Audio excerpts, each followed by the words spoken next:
మీ అందరికీ దేవుని నామంలో వందనములు. బాగున్నారా? మరొకసారి దేవుని వాక్యం వినడానికి సిద్ధంగా ఉన్నారా? మరి ఈరోజు ఒక ముఖ్యమైన అంశాన్ని మనం చూద్దాం. మనందరికీ దేవుడు అంటే ఇష్టం. దేవుడు ఇష్టం లేని వారు ఎవరు ఉన్నారండి? సాతానుకు కూడా చెప్పాలంటే దేవుడు ఇష్టమే అంటే ఖచ్చితంగా. కానీ దేవునికి ఇష్టము అనే మాటలతో చెప్తాం వేరు, క్రియలతో చూపిస్తాం వేరు. సాతానుగాడు దేవునికి నేను ఇష్టము, దేవా నేను నువ్వంటే నాకు ఇష్టము అని చెప్పాడేమో, పాటలు పాడాడేమో, కానీ తన హృదయములో తన అవిధేయత కలిగి ఉంటాం మనం చూడగలుగుతున్నాం. సో ఈరోజు ఒక చాలా ముఖ్యమైన అంశము, చాలామంది రక్షించబడి మారు మనసు పొంది యేసు ప్రభుని తన రక్షకుడిగా అంగీకరించి ప్రభు అంటే నాకు ఇష్టము అని చెబుతూ చాలాసార్లు మనం ప్రభుకి విరోధముగా జీవిస్తున్నాం. దానికి వాక్యంలో మనం ఈరోజు ధ్యానించబోతున్నాం. మరి మీరందరూ రండి, ఈ కార్యక్రమం ఛానల్ లైక్ చేయండి, సబ్స్క్రైబ్ చేయండి, ఈ కార్యక్రమం లైక్ చేయండి, ఇతరులకు తెలియపరచండి. మరి ఈ కార్యక్రమం ముందుకు వెళ్ళక ముందు చిన్న ప్రార్థన. దయచేసి తలలో ఉంచండి, కళ్ళు మూసుకొని. పరిశుద్ధమైన తండ్రి, దయగలిగిన ప్రభువా, మరొకసారి మరొక దినమున నీ వాక్యముని ధ్యానించే కృపను మాకు అనుగ్రహించినందుకు వందనాలు. ఎక్కడ ఇద్దరు ముగ్గురు నామన కూడి ఉంటారో వారి మధ్య నేను ఉంటానని చెప్పిన ఆత్మస్వరూపమైన దేవ, మా మధ్యకు నువ్వు రానాయన. ఈరోజు నన్ను బిడ్డలమైన మేము ఇలాగ లైవ్ ద్వారంగా నీ వాక్యం వినాలని ఆశిస్తునుగా తండ్రి, పరిశుద్ధాత్మడ మా హృదయములు, మా దేహములు, మా మనస్సులు నీ గొర్రెపిల్ల రక్తముతో మమ్మల్ని కడిగి పరిశుద్ధపరచు. నీ మాటతో మమ్మల్ని నన్ను నింపు నాయన. నీ వాక్యంని గ్రహించుకునే మనసు, వినే చెవులు నాకు దయచేయమని, మాకు దయచేయమని యేసు నామమున అడుగుచున్నాం తండ్రి, ఆమేన్. మరి ఈరోజు దేవునిని మనం ఎలా సంతోషపెట్టాలి, దేవునిని మనం ఎలా ప్రేమించాలి, దేవునిని మనము ఎలాగా గణపరచాలి. చాలాసార్లు మనము వాక్యము వింటున్నప్పుడు వాక్యముని వారి ఆలోచనలకి, లేకపోతే వారి ఆశలకి, లేకపోతే వారి ఉద్దేశాలకి దానిని ఎడిటింగ్ చేస్తాం, లేకపోతే మోడిఫై చేస్తాం, లేకపోతే దాన్ని అనుకూలపరుచుకుంటాం అనేది మనం చూస్తున్నాం. కానీ వాక్యములో ఒక చాలా మెరుగైనది, మేలైన విషయము మనము గమనించినట్లయితే, దేవుడు మనకి ఇంత చేశాడు కదా, దేవుడు మన కోసం సమస్తముని త్యాగం చేశాడు, దేవుడు మన కోసం సమస్తముని ఇచ్చాడు. మరి అలాంటి ప్రభువుకి మనం ఏం చేయాలి? చాలాసార్లు మనం చాలా పాటలు పాడుతుంటాం. ప్రభువా నువ్వు అంటే నాకు ఇష్టమయ్యా, నువ్వు లేకపోతే నేను ఉండలేనయ్యా అనే పాటలు మనం పాడుతుంటాం. చాలాసార్లు మనము వాక్యమును చదువుతూ లేకపోతే వాక్య పరిచర్య చేస్తున్నాం. చాలాసార్లు మనం ఎంతోమందికి ప్రభు నామములో సహాయం చేస్తుంటాం, లేకపోతే అన్నదానాలు చేస్తుంటాం, లేకపోతే ఉపకారములు మేలు చేస్తుంటాం. కానీ ప్రభువుని మనం సంతోషపెట్టాలంటే ఎలాగ మనం ప్రభువుని కీర్తించగలము అనేది ఈరోజు మనం ధ్యానిద్దాం. మరి మొదటగా మీ బైబిల్ మీరు తెచ్చుకున్నారా? మీ బైబిల్ మీరు పక్కన పెట్టుకున్నారా? సెల్ ఫోన్లో ఏమండి, ఫోన్లో బైబిల్ చదువుకుంటున్నారు, మంచిదే. కానీ ప్రింటెడ్ బుక్లో ఎప్పుడు ప్రింటెడ్ బైబిల్ పైన ఏం రాయబడి ఉంటుంది తెలుసా అండి? హోలీ బైబిల్. అలాగే సెల్ ఫోన్ మీద హోలీ ఫోన్ ఉండదు కదండి. కాబట్టి బైబిల్, ప్రింటెడ్ బైబిల్ దగ్గర పెట్టుకుంటాం, అభ్యాసం చేసుకోండి. అది మీకు మేలు, దీవెనకరంగా మారుతుంది. మరి ఈరోజు వాక్య ఉపదేశంలో ముఖ్యంగా ప్రభువుని సంతోషపెట్టాలంటే ఎలాగా, ప్రభువుని ప్రేమించాలంటే ఎలాగా అనేది మనం చూద్దాం. మొదటగా మత్తయి సువార్త 22వ అధ్యాయము 37వ వచనం ఒకసారి చూద్దాం. మత్తయి సువార్త 22వ అధ్యాయము 37వ వచనం. అందుకైన నీ పూర్ణ హృదయముతోనూ, నీ పూర్ణ ఆత్మతోనూ, నీ పూర్ణ మనసుతోనూ నీ దేవుడైన ప్రభువును ప్రేమింపవలననుదయే. చాలు. ఇక్కడ ఒక సద్దుకేలో ఒక మత బోధకుడు, లేదా మత గురు అనొచ్చు, ధర్మశాస్త్రం బాగా ఎరిగిన వ్యక్తి, పదాజ్ఞలేంటి, మోషే చెప్పిన 660 ఆజ్ఞలు ఎరిగినవాడు, సమస్తం ఎరిగిన మిక్కిలి గొప్ప జ్ఞాని. ఆయన ప్రభు దగ్గరికి వచ్చి, బోధకుడా ఉన్న ఆజ్ఞలన్నింటిలోనే శ్రేష్టమైన ఆజ్ఞ ఏంటి అని ప్రభువుని పరిశోధించినప్పుడు ప్రభు ఒక చక్కగా తనకి జవాబు ఇచ్చినట్లు మనం చూడగలుగుతున్నాం. ఏమంటున్నాడు ప్రభు? నీ పూర్ణమైన హృదయముతో, నీ పూర్ణమైన ఆత్మతో, నీ పూర్ణమైన మనసుతో నువ్వు ప్రేమించు. ఎవరిని ప్రేమించాలి? దేవుడిని ప్రేమించు. ఇంకా మాటలు చెప్పాలంటే నన్ను ప్రేమించు అంటున్నాడు యేసయ్య. ఏమని? తనని ప్రేమించమంటున్నాడు. నువ్వు ప్రభువుని ప్రేమించినప్పుడు ఏమంటే మనం ప్రభువుకి సర్వము అప్పచెప్పుతాం, సర్వము సమర్పించుకుంటాం. చాలాసార్లు మనం ప్రభుని ప్రేమిస్తాం. ఎలా ప్రేమిస్తాం? సగం హృదయంతో ప్రేమిస్తాం. ఆదివారం మాత్రమే ప్రేమిస్తాం.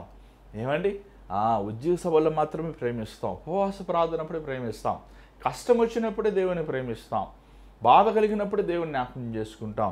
చూడండి, ప్రభు నీ హృదయములో ఆయన మాత్రమే ఉండాలనుకుంటున్నాడు. ఆయన రోషం కలిగిన దేవుడు. ఏమండి, దేవుడు రోషం కలిగిన వాడు. ఏమంటే నా ఘనతను ఇంక వేరికి ఎవరికి ఇవ్వనంటున్నాడు. చాలా ఖచ్చితమైన దేవుడు మన దేవుడు. దేని రూపమును చేసుకుని సాగిలపడకూడదన్నాడు ప్రభు. నేను తప్ప వేరొక దేవుడు ఉండకూడదు అన్నాడు. ప్రభువుని మనము ప్రేమించువారుగా ఉండాలి. ఎలా ప్రేమించాలంటున్నాడు ప్రభు? ఏమంటే యేసు ప్రభు మనల్ని ఎలా ప్రేమించాడు? పూర్ణ తన హృదయమును మనకిచ్చాడు, తన జీవితం మనకిచ్చాడు, తన సర్వముని మన కోసం అంకితం చేసుకున్నాడు. దేవుని ప్రేమ మనలో ఉండాలంటే, దేవునిలో మనము మిళితమై ఉండాలంటే మనలో పాపం ఉండకూడదు. మొదటి లాలెస్నెస్, ఏమండి అతిక్రమంలో ఉండకూడదు. నువ్వు పాపములో కొనసాగుతూ నేను దేవునిని ప్రేమిస్తున్నాను అంటే మొదటి యోహాను మనం చూడగలుగుతాం. అలాంటి వ్యక్తి దేవుని చూడలేదు, దేవుని ఎరగలేదు.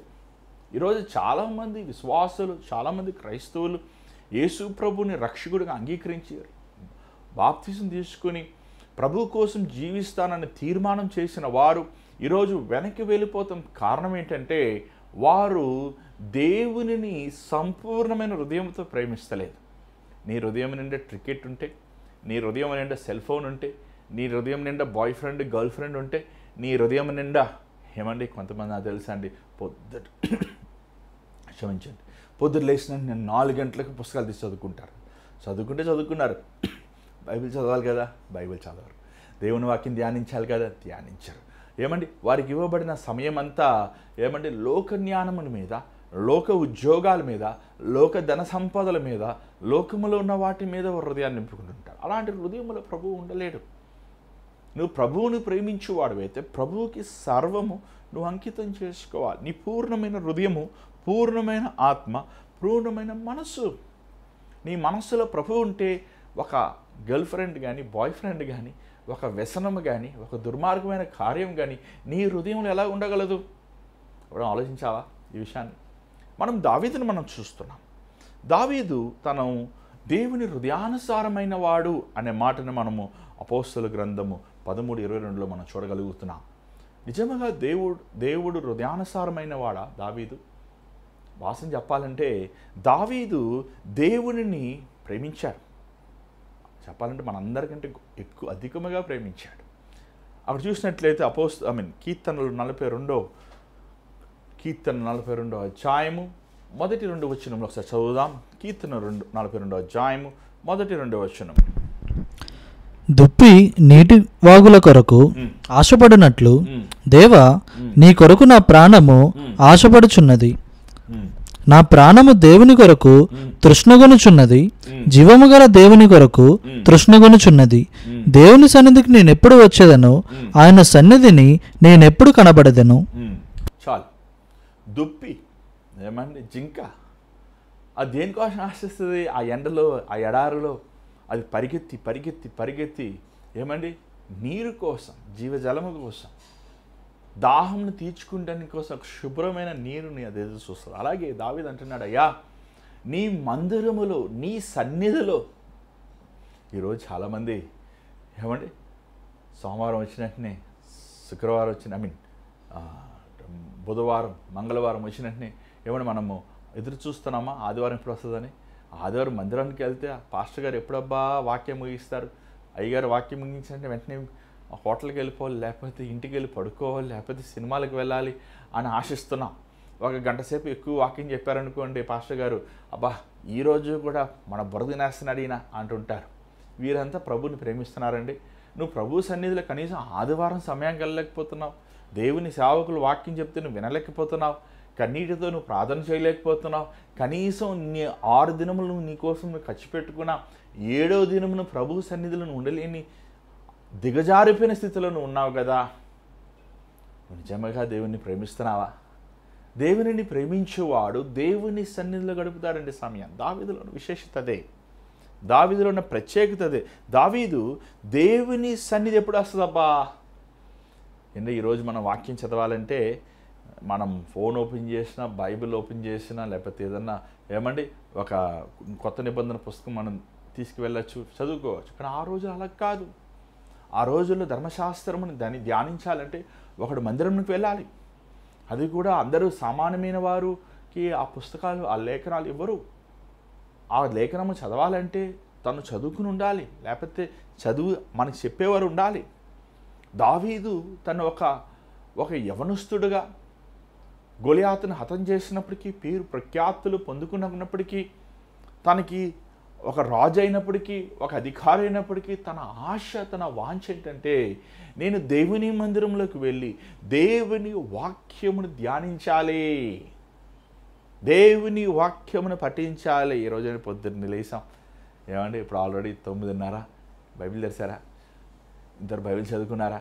చదువుకున్నామండి. క్యాలెండర్లో చదువుకున్నామండి. వాట్సాప్ మెసేజ్లో చదువుకున్నామండి. నిజంగా చదువుకున్నారా? ఏమండి, ఉపవాసం ఉండి దేవుని సన్నిధిలో గదిలోకి వెళ్ళి ఏకాంతంగా ప్రభువుతో, ప్రభువా నాతో నువ్వు మాట్లాడు నాయనా, నాతో నువ్వు మాట్లాడు ప్రభువా, నీ మాటలు తేనెకట్టి తీయనిది నాయనా, నాలో ఉన్న లోపములు సరిచేయనాయనా అని ప్రార్థనతో, విరిగిన హృదయముతో ప్రభు సన్ని చదివామా? చదవలేదు. కాబట్టే మన ఆత్మీయ జీవితం మనం ఎదగలేకపోతున్నాం. దేవునిని ప్రేమిస్తున్నాం అని చెప్తున్నాం, కానీ ఆ ప్రేమను క్రియలలో మనం చూపించలేకపోతాం. శిష్యులు చూపించగలిగారు, భక్తులు చూపించగలిగారు. మనలాంటి విశ్వాసాలు ఈరోజు క్రైస్తవ లోకంలో దేవుని కోసం ఎందుకు నిలకడగా నిలబడలేకపోతున్నాం? శోధనలు వచ్చినా, శ్రమలు వచ్చినా, బాధలు వచ్చినా, కష్టాలు వచ్చినా మన ఎందుకు వెనక్కి వెళ్ళిపోతున్నాం? కారణం ఏంటంటే మనం దేవుని కోసము స్థిరమైన ప్రేమ లేదు కాబట్టి. ఏమండి, అంత మాత్రం కాదు. దావీదు మనం గమనించినట్లయితే కీర్తనలు 84 2వ వచనం ఒకసారి చదవండి.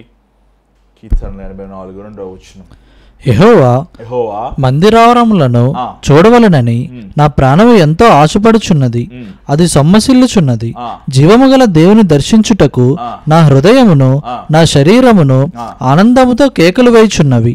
చూడండి, దావీదు కీర్తనలు మనం చదివినట్లు చూసినట్టయితే తను దేవునితో సమయం గడుపుతాం, దేవుని వాక్యంని ధ్యానిస్తాం, దేవుని సన్నిధి స్తుతి ఆరాధన చేస్తాం, దేవుని మందిరంకి వెళ్ళి ప్రభువుని కొనియాడతామని ఎంత గొప్ప భాగ్యమని దావీదు లాంటి ఒక ఘనమైన రాజు చెప్తాం మనం చూడగలుగుతాం. కానీ దావీదు ఇస్ నాట్ పర్ఫెక్ట్ పర్సన్.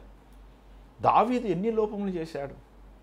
దావీదు ఏమండి, ఎప్పుడైతే వాక్యము ప్రార్థనలో దిగజారిపోయాడో అంత గొప్ప దావీదు కూడా పాపముల శోధనలో తను కొనసాగుతాం అనేది మనం చూస్తున్నాం. అందుకే ఈరోజు చాలామంది మనము దేవునిని ప్రేమించాలనుకుంటున్నాం కానీ ప్రేమించలేకపోతున్నాం. కారణం ఏంటంటే మానవులమైన మనము పాడైపోయిన స్వభావంతో దేవుణ్ణి ప్రేమించలేము. దేవుడు వాక్యం సెలవిచ్చింది, నేను పరిశుద్ధుని కాబట్టి మీరు పరిశుద్ధులుగా ఉండండి. నువ్వు నిజముగా యేసు ప్రభు రక్తముతో కడగబడినప్పుడు, నువ్వు ఈ హృదయంలో పరిశుద్ధాత్ముడు నివసిస్తున్నప్పుడు, నువ్వు ప్రభు శక్తితో నింపబడినప్పుడు, నువ్వు ఆ అనుభవం కానీ లేకపోతే ఆ ప్రభు ప్రేమ రుచి కానీ ఒకసారి చూసినప్పుడు నువ్వు వెనక్కి వెళ్ళిపోతే ఏమంటే ఒకసారి మన చేపని కొన్నిసార్లు నీళ్ళని తీసినప్పుడు ఎలా కొట్టుకుంటే చూసారంటే అలా కొట్టుకుంటామంటే దేవుని సన్నిధి కోసం, దేవుని కనికరము కోసం, దేవుని ప్రేమ కోసం మనం సమాధానం లేని స్థితిలో ఉంటాం. ఈరోజు అలాంటి స్థితిలో లేరు చాలామంది. ముదిబారైపోయిన స్థితిలో ఉన్నారు, దిగజారిపోయిన స్థితిలో ఉన్నారు, వెనక్కి వెళ్ళిపోయే స్థితిలో ఉన్నారు. అంత మాత్రం కాదు, మన బైబిల్ చూసినట్లయితే ఏమండి కీర్తనదారుడు అంటున్నాడు, దావీదు అంటున్నాడు. అందుకే కీర్తన 73 25 26 ఒకసారి చదవండి. కీర్తన 73 25 26. ఆకాశమందు నీవు తప్ప నాకెవరున్నారు? నీవు నాకుండగా లోకములోనిది ఏదియూ నాకు అక్కరలేదు.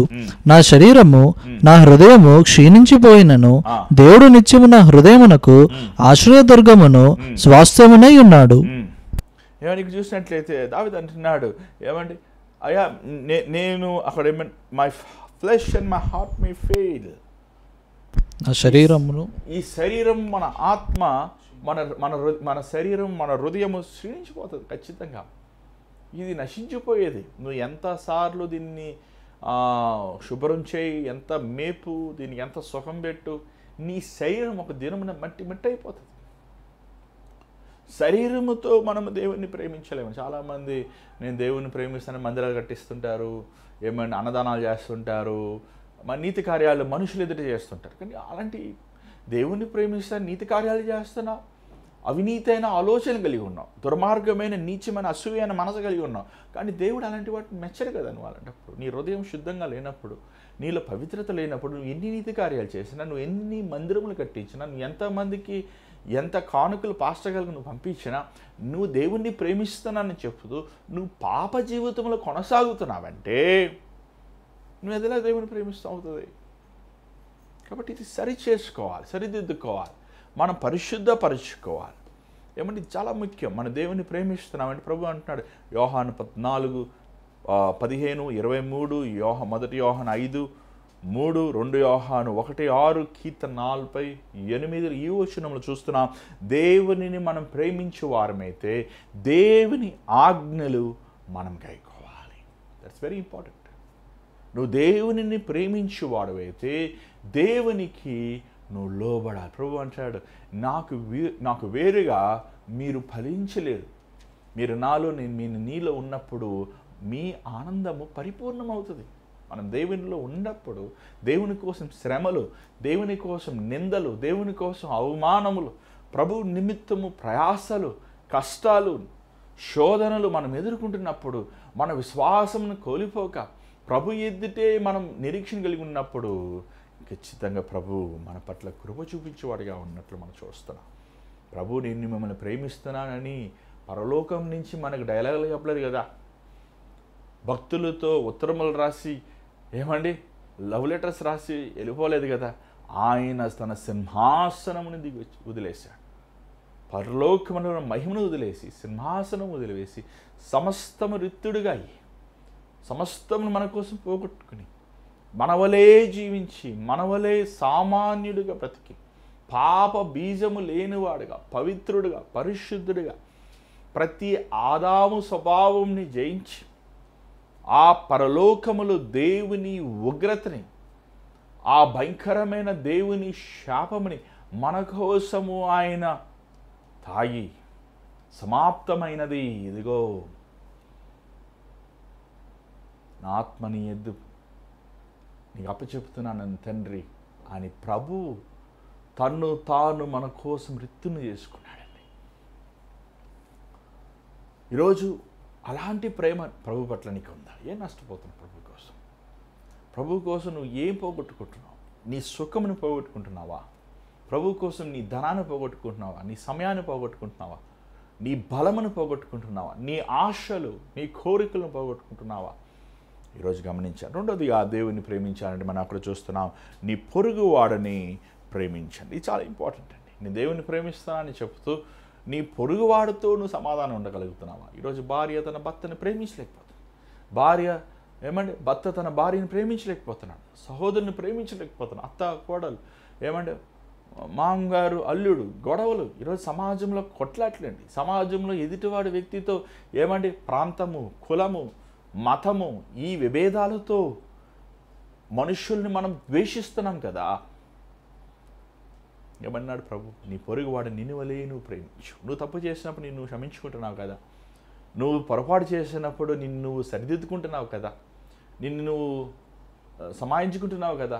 కానీ దేవుడు మనకేం ఆజ్ఞ ఇచ్చాడు? నిన్ను హాని చేసేవారు, నిన్ను అవమానం చేయనివారు, నిన్ను బాధ పెట్టేవారిని నువ్వు ప్రేమించాలి, నువ్వు క్షమించాలి, నువ్వు ఓర్చుకోవాలి. పగ తీర్చుకుంటే మన అవసరం. నువ్వు పగ తీర్చుకుంటే, నువ్వు ప్రతికూలంగా జవాబిస్తే దేవుడు మాట్లాడాడు. దావీదు తన జీవితంలో హెచ్చించబడతానికి కారణం అది వన్ ఆఫ్ ద రీజన్స్. తన నాన్న తన హేళనగా ఇచ్చినప్పుడు, తన సహోదరుని హేళనగా ఇచ్చినప్పుడు, తనకి ఎవరు లేనప్పుడు, తన మామ సౌలు తనని హతం చేయాలని ఆశించినప్పుడు, తన భార్య తనని చులకనగా చూసినప్పుడు తను మౌనముగా ఉండటం నేర్చుకున్నాడు. పరిస్థితులు మారినా దేవా తన వేదనని, తన బాధని ప్రభుకే చెప్పుకున్నాడండి. అందుకే తన జీవితం మనం చూడగలుగుతున్నాం. దావీదు హెచ్చించబడతాం, ఒక రాజుగా అవుతాం. అంత ఒట్టి రాజు మాత్రం కాదు, ఏమంటే యేసుప్రభు ఏమని పిలవబడ్డాడు తెలుసా? దావీదు కుమారుడని పిలవబడ్డాడు. యేసుప్రభు ఎందుకు బెత్లెహేములో పుట్టాడు? దావీదు పట్టణం బెత్లెహేం, దావీదు పుట్టిన ఊర్లో పుట్టాలి అని ప్రభువు దావీదుని అంతగా మనం ప్రేమిస్తున్నామని చూడగలుగుతున్నాం. ఈరోజు మన జీవితంలో నువ్వు నిజంగా దేవుని ప్రేమిస్తున్నావా? నువ్వు దేవుణ్ణి ప్రేమిస్తున్నావు కారణం ఏంటంటే దేవుని ద్వారా ఏదైనా లాభం పొందాలనుకుంటున్నావే కానీ నా ప్రభువు కోసం నేను ఏమి ఇచ్చినా నేను ఆయన రుణం తీర్చుకోలేను.